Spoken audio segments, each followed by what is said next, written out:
हमेशा याद रखो, हर आज्ञा मानना आपके संस्कारों को निर्मल करता है। जब भी आपको जो डायरेक्शन मिले उस डायरेक्शन में कल्याण होता है। हम शिकायतें तो बहुत करते हैं, ये नहीं हो रहा है, वो नहीं हो रहा है। उसका कारण होता है कि हम करते ही नहीं है। हम अपने कंफर्ट को वैल्यू देते हैं। वो कंफर्ट मानसिक भी हो सकता है, वो कंफर्ट शारीरिक भी हो सकता है, वो कंफर्ट लोक लाज का भी हो सकता है, वो कंफर्ट डर का भी हो सकता है। हो सकता है कि आप इस डर से जाते हो कि कोई जग जाएगा, हो सकता है आपको लगता हो कि हमारी वजह से कोई डिस्टर्ब हो जाएगा, लेकिन आप याद रखो, आप जा क्यों रहे हो? जब आप बहुत शांति से चलते हो, बहुत सुख से देखते हो, अपने चलने में, अपने देखने में धैर्यता और शांति का परिचय देते हो, तो कोई डिस्टर्ब नहीं हो सकता। बल्कि आपके मन की वो पवित्रता जो आपने कमाई है, आप जहां जहां से गुजरोगे, जिस भी चीज को देख लोगे, उसमें वैल्यू भर जाएगी। आपने देखा है मंदिर में जाकर क्यों लोगों को अच्छा फील होता है? क्योंकि हर कोई मंदिर के स्थान पे जाकर अच्छा सोच रहा होता है। यदि हम सब मिलकर एक मंदिर को मंदिर बना सकते हैं, तो अपने घर को मंदिर क्यों नहीं बना सकते? सोचो, पूछो अपने आप से। हमें तो देवता बनना है ना, तो हम आज वो देव क्यों नहीं है? आज मेरे संकल्प संस्कारों में वो देवत्व क्यों नहीं है? आज मुझे वो विश्वास क्यों नहीं है? ब्रह्मा बाबा को सदा ये विश्वास था कि मैं ये बनूंगा। कभी भी संदली से उतर के घुटमन चलना शुरू कर देता था, मैं ये विष्णु कृष्ण बनूंगा। वो कभी लोक लाज करता था, ये बच्चे क्या सोचेंगे, बूढ़ा जो है घुटमन चल रहा है जमीन पे। कभी शर्माता था? जहाँ पवित्रता होती है, पवित्रता, वहां किसी प्रकार की लोक लाज और शर्म की बात नहीं होती। वो मीरा की तरह दीवाने हो जाते हैं, एक की लगन में मगन, जिन्हें इन दुनिया की बातें फिर न सुनाई देती है, न दिखाई देती है। प्यारे भाई बहनों, पहले जीवन में एक बात अपनाना सीखो, कोई भी निमित्त जिसके साथ आप कोई भी कर्म कर रहे हो,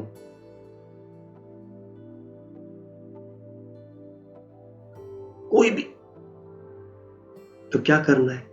उस निमित्त की आज्ञा का पालन करना है। वो कोई भी निमित्त हो। मैं यहां पे अपनी बात नहीं कर रहा हूं, कोई मेरे को इस रूप में सोचे नहीं, क्योंकि जिस समय कोई भी निमित्त बन जाता है ना, अगर आप में से कोई निमित्त है ना, मैं यहां पे अगर कहूं कि सीता माता आप योग कराओ, तो फिर सीता माता मुझे जो भी आज्ञा देगी ना, मुझे भी वो फॉलो करना है। क्योंकि भगवान ने निमित्त की महिमा की है, अपॉइंटेड। आप सबने जब पढ़ाई करी होगी, क्योंकि मैं खुद एक टीचर रहा हूं, तो आपको याद है क्लास में किसी को मॉनिटर बना देते थे, मॉनिटर। और आपको पता है मॉनिटर के पास उतनी पावर होती थी जितनी किसी टीचर और एडमिनिस्ट्रेटर के पास पावर होती थी। अगर मॉनिटर ने किसी के बारे में कुछ कह दिया ना, तो वही पत्थर की लकीर होता था, उसी को सत्य मान करके सजा भी मिल जाती थी, और उसी को सत्य मान करके इनाम भी मिल जाते थे। होता था, नहीं होता था? जिन्होंने पढ़ाई करी होगी उनको देखा होगा, होता था क्लास में कोई मॉनिटर, ऐसा लीडर मॉनिटर टीम के अंदर होता। मुझे इसलिए पता है, मैं खुद एक मॉनिटर बन के रहा हूं कई बार क्लास में, इसलिए पता है। अगर हमने बोर्ड पर किसी का नाम लिख दिया कि ये शैतानी कर रहा था, तो बस वो लिख गया। अब टीचर आकर के उसका क्लैरिफिकेशन नहीं मांगेगा। ये बड़ी इंपॉर्टेंट निमित्त। इसीलिए भगवान कहता है, मैं इसीलिए आपको बताता हूं कि जो भी ये जब कभी कोई योग कर रहा होता है ना, योग में उसके मुख से कुछ भी निकल रहा होता है, वो प्लान्ड नहीं होता है। आप हमेशा याद रखो, जब आपकी स्थिति योग युक्त होती है तो जो संकल्प आते हैं ना, वो आपके नहीं होते हैं, वो भगवान वो संकल्प देता है। इसलिए हर संकल्प की पालना करना सीखो। अगर आपने वो किया जो आपको कंफर्टेबल लग रहा है, इसका मतलब आप मनमत का पालन कर रहे हैं, श्रीमत का नहीं। आप वो कर रहे हैं जो आपको अच्छा लग रहा है, आप वो करने नहीं चाह रहे हैं जिसमें आपको डिस्कंफर्ट होना पड़े। और याद रखना, कंफर्ट में रहकर पुरुषार्थ नहीं होते, आलसी बना जाता है। आपको हर वो बात करनी चाहिए जिसको करने में आपको मेहनत करनी पड़े, तब आपका मेहनत का गुण नेचुरल बनेगा। आप चाहे मुझे किसी भी रूप में सुन रहे हो, चाहे आप YouTube पर हैं और चाहे आप Zoom पर हैं, मैं आप सबको बता रहा हूं भाई बहनों, यदि आपने पुरुषार्थ का संकल्प लिया है तो अपने कंफर्ट की चद्दर को दूर कर दो अपने से। आपको थकावट हो रही है, आप बीमार हो चीज हो रही ना, फिर भी एक बार के लिए आज्ञा का पालन करके देखो, वो चीजें ठीक हो जाएंगी आपकी। ये मेरा अनुभव है। आप अपनी दादियों से सीखो। हमारी दादियों ने क्या करके नहीं दिखाया। बीमारियों की हालत में भी दृष्टि दी, बीमारियों की हालत में भी सौगातें दी, बीमारियों की हालत में भी अमृत वेले आकर संदल पे बैठ के योग कराए। किए हुए कितने कितने ऑपरेशंस हो गए, कितनी कितनी चीजें हो गई। शरीर का बल नहीं होता है, आत्मा का।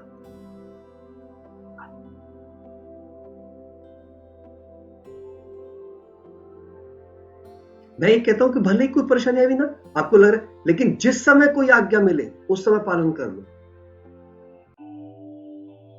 बाबा की कोई पॉइंट जिस दिन मुरली में आ जाए ना, उस दिन तो पक्का संकल्प कर लो, चाहे कुछ भी हो जाए, आज तो मैं इस पॉइंट के साथ टिकते रहूंगी। उससे फायदा पता क्या होगा? हर रोज बाबा कुछ नई बात कहेगा और हर रोज मैं एक नई बात के लिए प्रण लेती जाऊंगी। तो धीरे धीरे सकारात्मकता के लिए प्रण लेते लेते लेते लेते लेते लेते एक दिन मैं उनका स्वरूप ही बन जाऊंगी, क्योंकि मेरे पास नेगेटिव करने कुछ होगा ही नहीं। आज कुछ और पॉजिटिव कर रही होंगी, कल कुछ और पॉजिटिव, परसों कुछ और पॉजिटिव। जैसे ये व्रतों की प्रथा कहां से बनी होगी? आज सोमवार का व्रत है, आज मंगलवार का व्रत है, आज बुधवार का व्रत है, आज बृहस्पतिवार का व्रत है, शुक्रवार का व्रत है, शनि का व्रत है, रवि का भी व्रत है। भारतवर्ष ऐसा देश है जिसमें 7 दिन व्रत है। कहां से बनी होगी ये प्रथा? इस संगम युग की नींव है। जड़ में हम ब्राह्मण बैठे हैं, जितनी प्रथा इस पूरे वृक्ष में फॉलो हो रही है, जन्मदाता हम।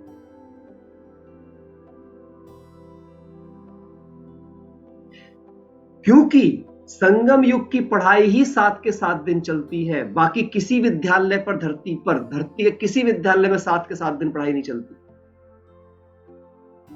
एक भी यूनिवर्सिटी दिखाओ जहां 7 के 7 दिन कॉलेज खुलता हो।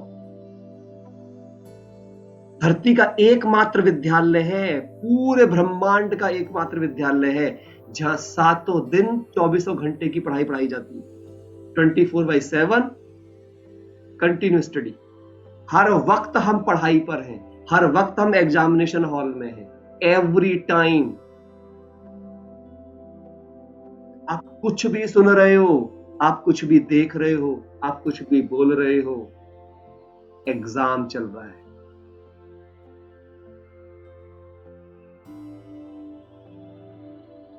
हर वक्त आपका पेपर हो रहा है। आप कैसे देख रहे हो, आप कैसे बैठे हो, आप कैसे चल रहे हो, आप कैसे सोच रहे हो, आप कैसे बोल रहे हो, आप कैसे खा रहे हो, आप कैसे बात कर रहे हो, आप कैसे व्यवहार कर रहे हो, all the times you are in examination hall. और हर समय आप यात्रा पर हो, हर समय यात्रा पर हो। सावधानी हटी, दुर्घटना घटी।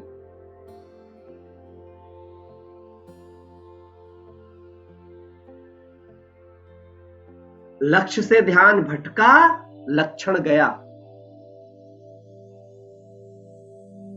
अगर कोई भी चीज आप धारण नहीं कर पा रहे हो, इसका मतलब स्पष्ट है उसका लक्ष्य क्लियर नहीं है। मैंने अपने कंफर्ट को वैल्यू दे रखी है।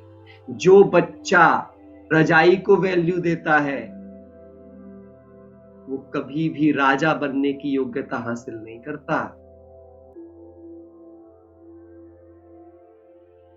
यहाँ पे रजाई से मतलब ये नहीं है कि सर्दी हो रही है तो आप अगर कंबल लपेट के नीचे बैठे हो तो उसे उतार के फेंक दो की बात नहीं कर रहा हूं मैं।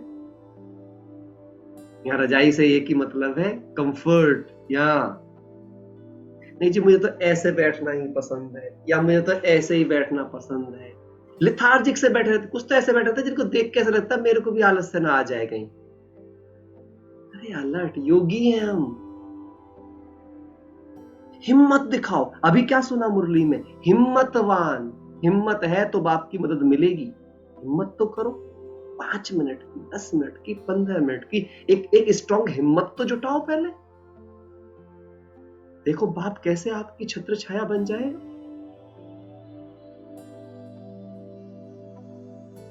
आप समझ रहे हो मेरी बात? ऐसा मत सोचना कोई भी कि मैं कोई आपको कह रहा हूं। मैं कुछ नहीं कह रहा हूं, जो मन में आ रहा है बस कह रहा हूं। इस बात को आप समझना, क्योंकि वैल्यूएबल बनने के लिए ना हर कर्म में वैल्यू डालनी पड़ती है। कीमती चीज वही बनती है जिसमें कीमत ऐड की जाती है। कीमत, और कीमत को क्या कहा गया इंग्लिश में? वैल्यू। कहते हैं ना वैल्यू फॉर मनी, वैल्यू।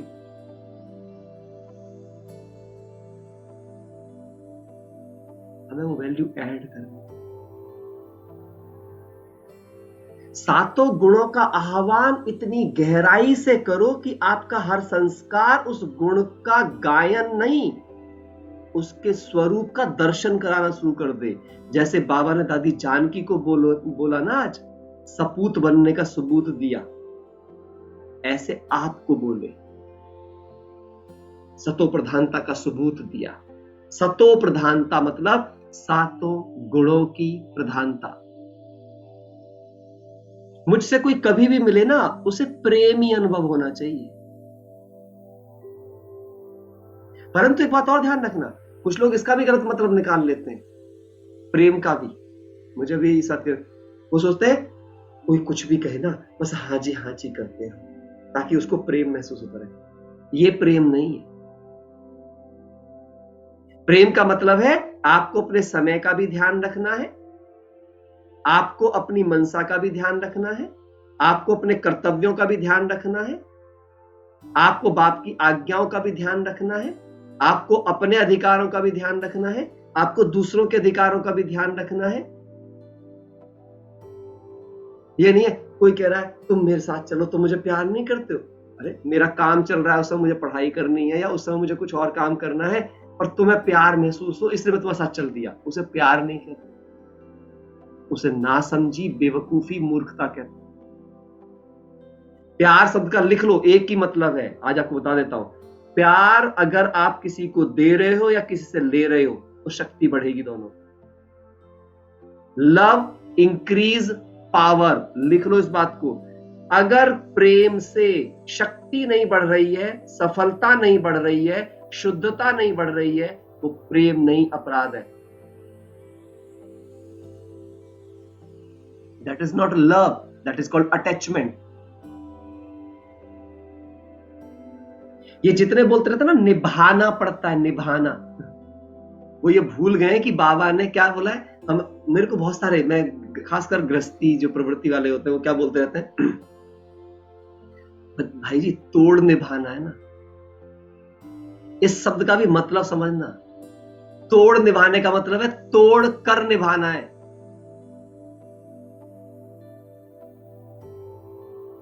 कुछ लोग तोड़ निभाने के चक्कर में मोह निभा रहे हैं।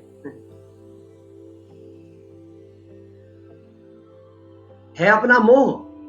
अब बताएंगे ऐसा जैसे कितने बड़े जिम्मेवार आत्माएं हैं, जिम्मेवारी निभा रहे। भाई जिम्मेवारी है ना हमारी। आप ये देखो जिम्मेवारी है या मोह पनप रहा है? What is all about? बाबा ने तोड़ निभाने का मतलब बोला है, तोड़ कर निभाना है, अर्थात किसी में फंसे होकर नहीं। वे हैं बट मैं अलग हूं, अलग।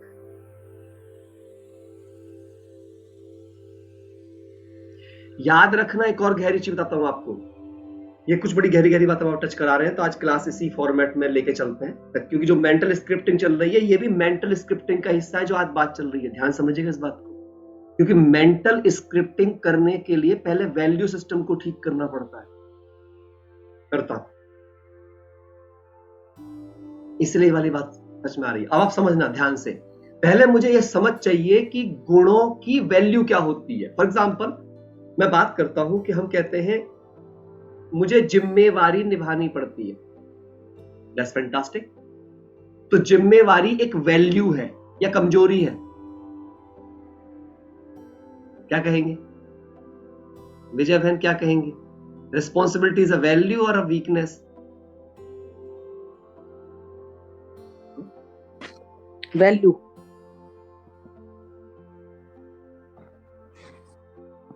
वैल्यू भाई जी।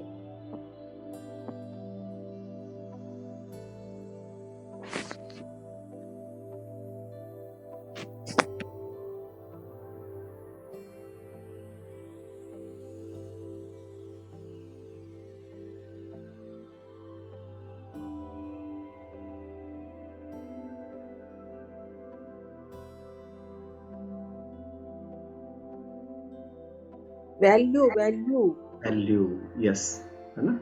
तो आप सोचो, अगर वो वैल्यू है तो वैल्यू से क्या बढ़ना चाहिए सबके अंदर? अगर वो वैल्यू है तो उससे सबके अंदर क्या बढ़ना चाहिए? वैल्यू बढ़नी चाहिए या वीकनेस बढ़नी चाहिए, टेंशन बढ़नी चाहिए, चिंताएं बढ़नी चाहिए? वैल्यू बढ़नी चाहिए। लेकिन हमारी रिस्पॉन्सिबिलिटी हमें क्या क्या पैदा कर रही होती है?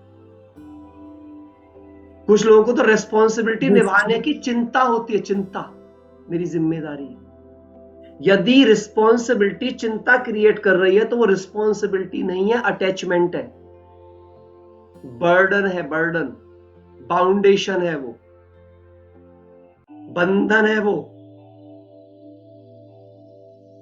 जीवन भर याद रखना, यदि कोई व्यक्ति स्वस्थ चीज खाएगा जो स्वस्थ प्रदान करती हो तो वो स्वस्थ ही प्रदान करेगी।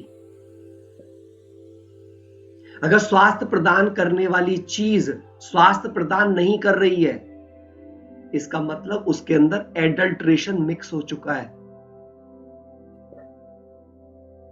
उसे ही कहते हैं श्रीमत में मनमत या परमत मिक्स करना।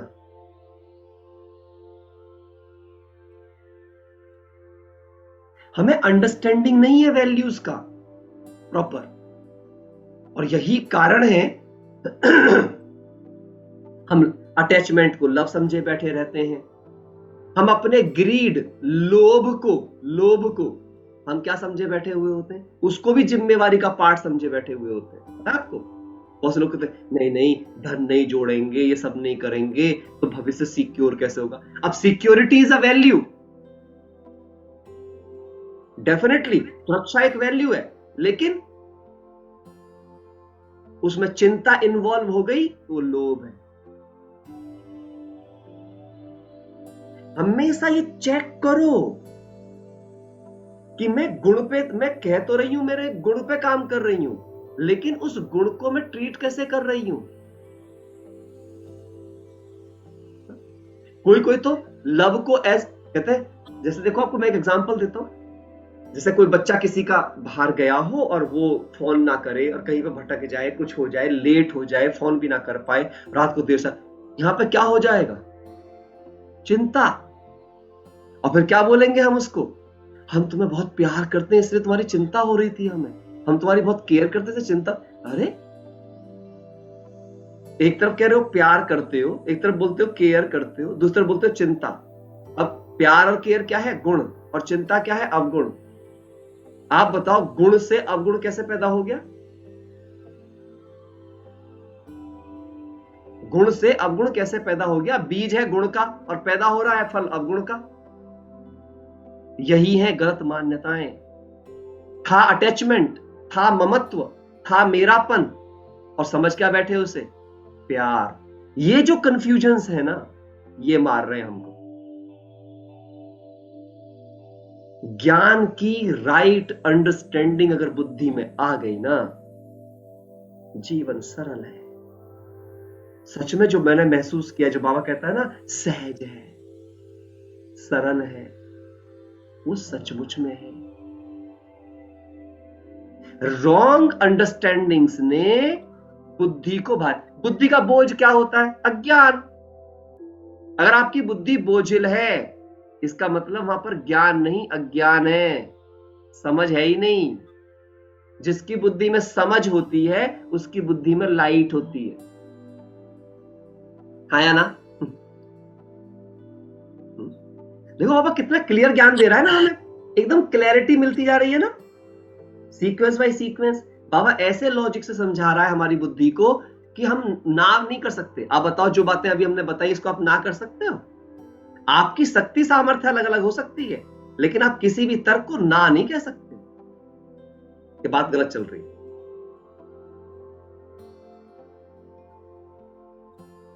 ये है इंपॉर्टेंट बात। तो हम जिम्मेवारियों के नाम पर कंफ्यूज हैं।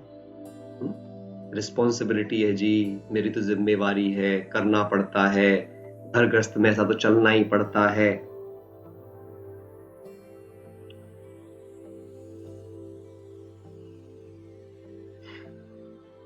कुछ और बातों को आप महसूस करो। क्यों हमारा पुरुषार्थ तीव्र नहीं होता? मैंने क्या कमी पाई इसके लिए? मैं आपको अपने अनुभव से बता रहा हूं इस बात को। पहले क्या होता था, मैं अपना अनुभव बता रहा हूं, बिल्कुल अपना अनुभव, मैं किसी और की बात नहीं बता रहा हूं।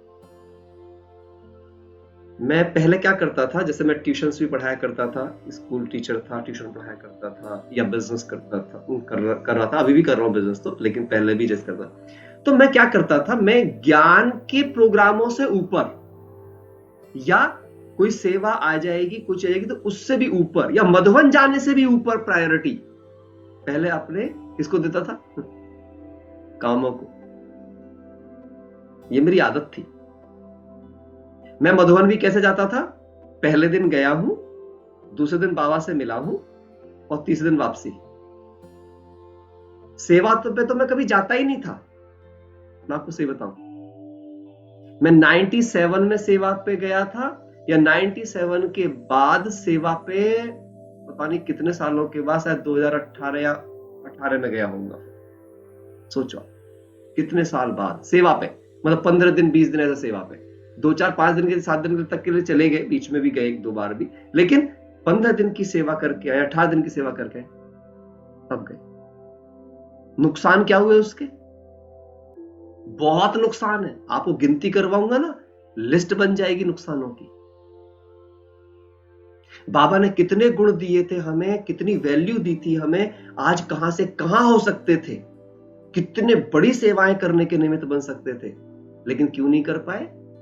मैं आप सबके सामने स्वीकार कर रहा हूं उस चीज को, परंतु, और इसीलिए मैं सबको अनुभव से बताता हूं। कभी कभी चेक करना आप अपने घर के उन कामों को जिनकी वजह से आप परेशान हो, विकर्म बन रहे हैं, पाप कर्म बन रहे हैं, दुख बन रहे हैं, आप उन्हीं को करने के लिए सेवाओं को ना करने की बात बहनों से कहते हैं। दीदी आप नहीं जानते ना, घर में ये वाली बात है ना, पहले देखना पड़ेगा ना घर को। देखो घर को, आज तक घर ही तो देखा था, क्या हो गया?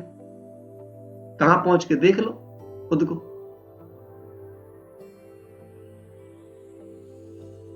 और एक बात आप कभी देखना, मैं खुद बता रहा हूं आपको, पहले मैं वो सब कुछ करते हुए उनको ज्यादा देखता था, इसको कम देखता था। बाद में मैंने इसको ज्यादा देखना शुरू किया, उसको भी बराबर देखना शुरू किया। ऐसा नहीं मैंने उसकी कोई रिस्पॉन्सिबिलिटी ना, मेरा उसका टाइमिंग से तो मैं वो कर रहा हूं, लेकिन ओवर नहीं। मेरे को लगा कि नहीं, पहले मैं ओवर सोच रहा था उसके बारे में, लेकिन जहां समय निकाल भी सकता था वहां भी समय नहीं निकालता था मैं। मैंने क्या करना शुरू किया, फिर मैंने अब एनालाइज करना शुरू किया, मैं कहां समय निकाल सकता हूं राइटली। मैंने अब वही समय निकालना शुरू किया। ऐसा मैंने नहीं किया कि उस काम को जितनी जरूरत है वो मैंने नहीं किया हो, परंतु पहले बहुत कुछ जरूरत से ज्यादा उसे अटेंशन देने की बात चल रही थी। वो करते ही आज उस काम में भी 4 काम लगने शुरू हो गए, मन ज्यादा हल्का रहना शुरू हो गया, योग बेहतर हो गया, सेवाएं आगे बढ़ रही हैं, दिल में सुकून है, मधुबन जाने के ऑफर सामने से मिल रहे हैं। पहले हमें कहना पड़ता था, आज सामने से भी ऑफर आ जाते हैं।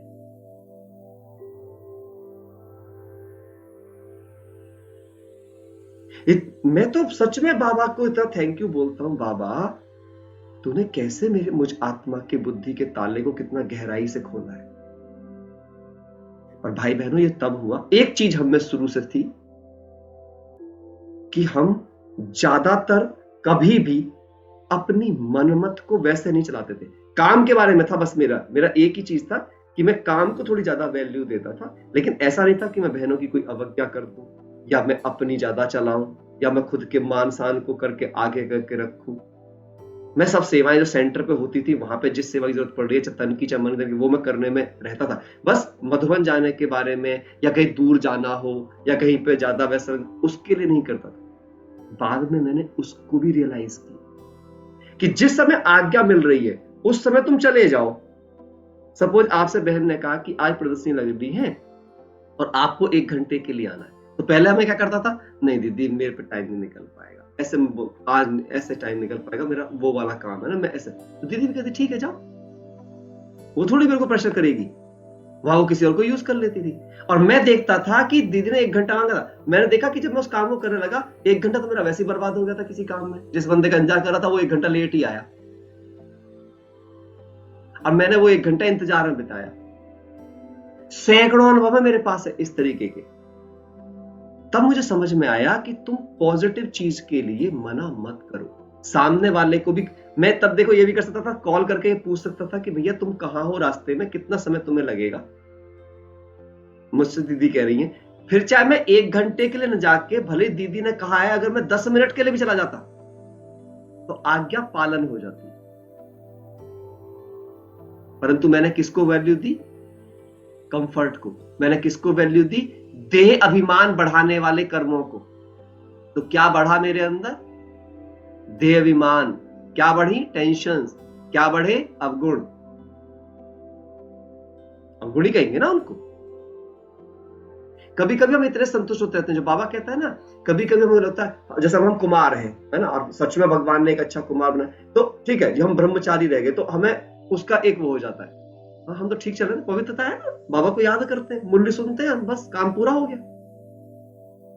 लेकिन क्या ब्रह्मचारी बने, सर्वस्व त्यागी बने, सदा आज्ञाकारी बने, सदा वफादार बने, सदा फरमान बरदार बने?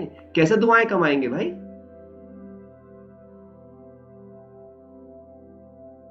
कैसे दुआएं कमाएंगे? सोच के देखो आप। क्योंकि दुआएं तो कमाई जाती हैं, मजबूर नहीं कहता किसी को मेरे को दुआ दो। आप जब कुछ किसी के लिए कुछ अच्छा करते हो, उसके दिल को अच्छा लग जाता है, उसके दिल से दुआ निकल जाती है। और असली दुआ वही है जो दुश्मन भी दुआ दे, जो ना चाहते भी दुआ दे। तब समझना आप श्रीमत पर हैं, तब समझना। तो इसलिए मेरा कहना आपसे यह है, अपने सारी चीजों को भी, मैंने आपको एक बार एक एग्जांपल सुनाया था, मैंने सुना था ना क्लास के अंदर, एक बहन थी माता जी, वो जब भी आए सेंटर पे एक शिकायत करे, दीदी यहाँ आने की वजह से ना परिवार वाले बड़े नाराज होते हैं, मूल्य सुनने तो आ जाती हूँ, फिर घर में जाके बहुत टेंशन होती है, ऐसा होता है वैसा होता है। पता है जानकी दादी ने क्या कहा उसको, तुम्हें ना अब कल से ना आना नहीं है, सेंटर नहीं आना है, और मुरली भी नहीं सुननी है, परिवार का ध्यान रखना है पूरी तरीके से, घर पे ही याद करना है, लेकिन मुरली भी नहीं सुननी है तुम्हें। ये चीज प्रॉब्लम क्रिएट कर रही है ना परिवार की पालना में, नहीं करना है ये। अब ठीक है जी, भेज दिया घर पे, क्या हुआ होगा? 5-7 दिन बाद वो क्लास में ही दिखाई दे रही है माता जी फिर से अपने आप ही। तो दादी ने पूछा अच्छा क्या हुआ, घर ठीक नहीं हुआ? कहती नहीं दादी, और भी ज्यादा टेंशन होनी शुरू हो गई, और भी ऐसा हो गया। फिर तो मुरली रिस्पॉन्सिबल थी क्या टेंशन करने के घर में? नहीं। अरे जो चीज सहारा है, जो गुणवान बना रही है, जो चरित्रवान बना रही है, तुम शिकायत ऐसे कर रहे हो, सेवा की वजह से ऐसा हो गया, सेंटर आने की वजह से ऐसा हो गया, ज्ञान में चलने की वजह से ऐसा हो गया। कुछ लोग तो ऐसे हैं जो ज्ञान को दोष ही देते रहते हैं, इसमें चल रहे इसलिए ऐसा हो गया। हमसे घर वाले नाराज हो गए, चलो तुम घर वालों के बन कर लो, फिर देखना कभी नाराज ही ना होते हो। आप बताओ जो इस ज्ञान में चलते उनके घर वाले नाराज नहीं होते? होते नहीं होते? जो इस ज्ञान में चलते उनके बच्चे नाराज नहीं होते, उनके रिश्तेदार नाराज नहीं होते, उनमें झगड़े नहीं होते? होते या नहीं?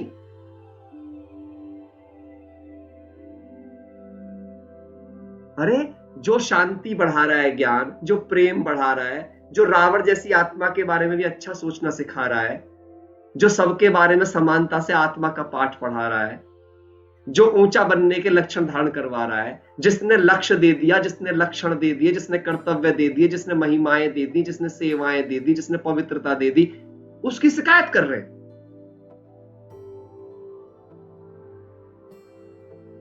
और जिनसे मिलके, जिनको देखकर, सोच लो आप धरती पे जिससे मिलोगे, जिसको देखोगे, वो क्या सुनाएंगे आपको?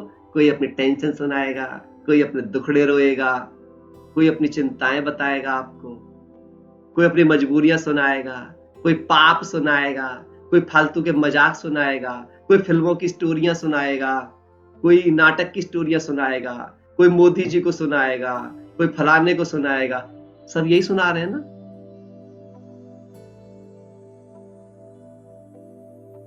और उनसे कितना उद्धार हो रहा है हमारे मन का, हमारी बुद्धि का? हो रहा है? नहीं ना। ये समझना इंपॉर्टेंट है। तो आप कैसे चेक करोगे कि आप में लव है, रिस्पॉन्सिबिलिटी है? यदि शक्ति बढ़ रही है, यदि सुख बढ़ रहा है,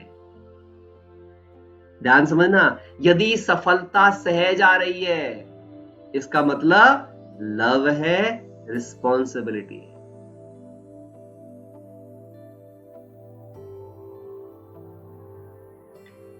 एक और खास बात है, एक है चुप रहना, चुप। एक है कहते हैं ना आज हम मौन में हैं।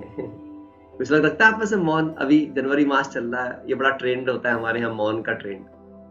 तो मैं देखता हूँ कुछ लोग मौन में होते हैं, मौन में, है ना, लेकिन वो यहीं से मौन होते हैं, यहाँ का मौन होता ही नहीं उनका, ये कंटिन्यू चालू है।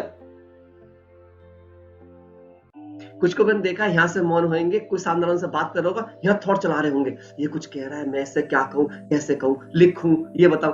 अरे जब तेरा यही शांत नहीं है तो तेरे इसके मौन का बेनिफिट क्या है?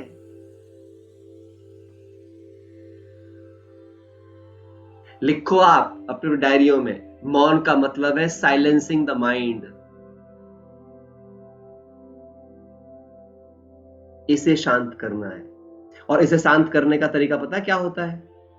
शुभ संकल्प, शुभ, शुद्ध संकल्प, शुभ भावनाएं, शुद्ध भावनाएं, प्योर इंटेंशंस, प्योर। और प्योर इंटेंशंस पता कैसे आती हैं? कैसे आती हैं? होली हंस दृष्टि से। होली हंस दृष्टि माना सबके गुण ही देखने हैं आपको, गुण ही वर्णन करने हैं आपको। फिर देखो आप कितने नेचुरल हो जाओगे आप।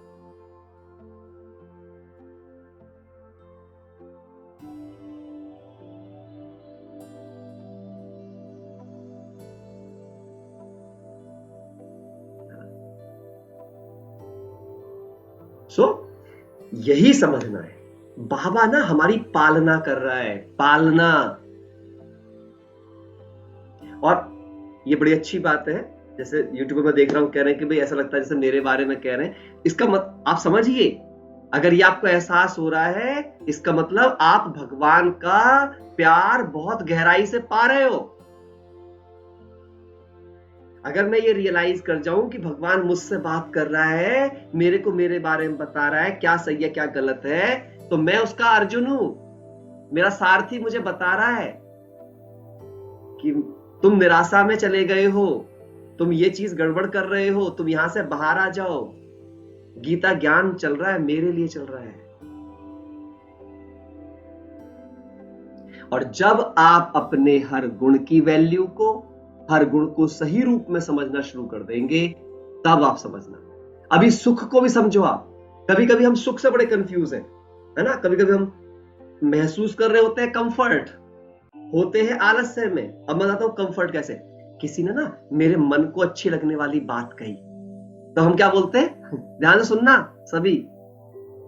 किसी ने मेरे मन को अच्छी लगने वाली बात कही, मेरी महिमा करी, या मेरे बारे में अच्छा बोला, या जो मुझे पसंद है उसके बारे में अच्छा बोला, तो हम कहते हैं ना ये बड़ा सुखदाई इंसान है, इसने बड़ा सुख दिया। उसने सुख नहीं दिया, उसने आपको आपकी सोच का कंफर्ट दिया।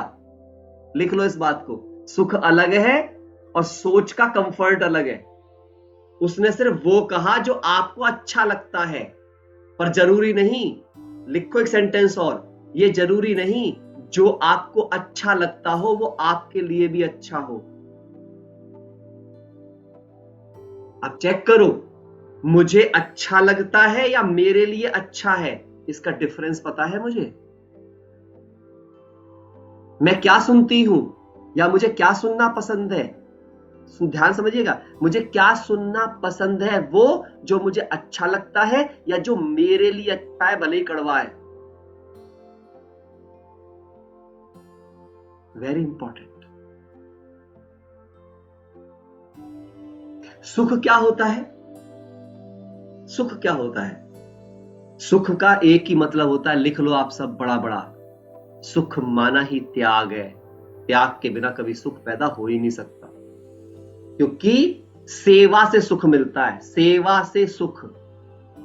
तभी तभी बाबा भी क्या कहते हैं, सेवा से मेवा, सेवा से मेवा।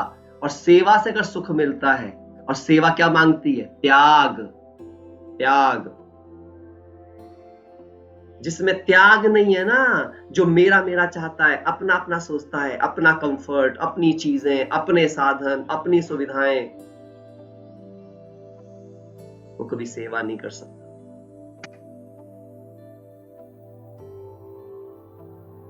मैं ये नहीं कह रहा हूं कि आपके शरीर की कोई बेसिक आवश्यकताएं हैं तो वो आपको नहीं चाहिए, वो लो, उनमें कोई बुराई नहीं है। लेकिन अगर आपके पास, अब आपको ऐसा सोचना है, सपोज करो फॉर एग्जाम्पल एक ऐसी सिचुएशन आपके सामने आई कि जिसमें आपके पास कोई चीज है, उसे आप भी यूज कर सकते हो, लेकिन उसी समय पर कोई और आत्मा है जिसको उसकी बहुत अधिक आवश्यकता है, और आपको ऐसा लगता है कि आप उसके बिना भी काम चला सकते हो, लेकिन उस आत्मा का काम उसके बिना नहीं चल सकता है, तो आप उसका त्याग कर उस आत्मा का जीवन बचाओ।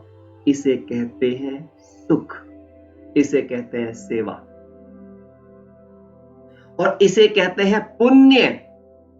दो बात और समझना, एक शब्द होता है दान, एक शब्द होता है पुण्य।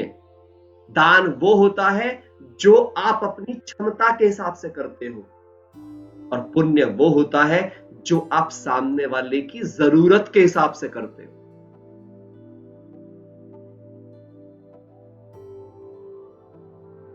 आपके पास पैसा देने की क्षमता थी, आपने पैसा दे दिया। आपके पास कोई कपड़ा देने की क्षमता थी, आपने कपड़ा दे दिया, दान कहलाएगा। लेकिन सामने वाले को भूख लगी थी, तड़प रहा था वो, और आपने उस समय उसको भोजन ही खिलाया। यह एक व्यक्ति था, पेट तो भरा हुआ था लेकिन प्यासा था बहुत ज्यादा। अब आप उसे रसगुल्ला दे दो, वो दान तो कहला सकता है कि आपने रसगुल्ला दे दिया, पास रसगुल्ला था, लेकिन वो पुण्य नहीं बनेगा। पुण्य वो कब बनेगा, जब उसे प्यास लगी थी और उसे पानी ही मिलेगा।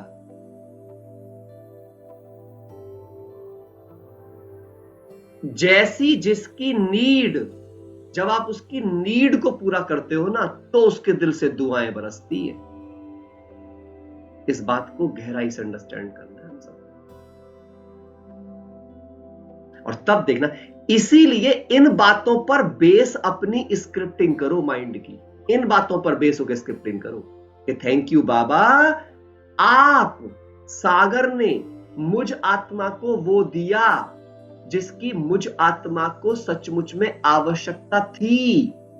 आपने मुझे पवित्रता दी, आपने मुझे प्रेम का सच्चा अर्थ दिया, आपने मुझे शांति दी, सच्ची शांति दी, आपने मुझे आनंद दिया, आपने मुझे ज्ञान दिया, समझ दी, धैर्य दिया, आपने मुझे गुणों से भरपूर किया, आपने वो दिया मुझे जिसकी मुझे सच में जरूरत थी। अब मैं आत्मा भी सबको वही दे रही हूं जिसकी उनको जरूरत है। और ये मैं कैसे दे रही हूं? बाबा आप मुझे इसलिए दे पाए क्योंकि आप उन सबका स्वरूप थे सदा, और मैं भी ये तब दे पाऊंगी जब पहले मैं बनूंगी स्वरूप इन सबका। और इसलिए बाबा क्या कहते हैं? सबसे बड़ी सेवा है चाल चलन से सेवा, चरित्र से सेवा, कर्मों से सेवा। सबसे बड़ी सेवा है व्यवहार से सेवा, व्यवहार से सेवा। ठीक है।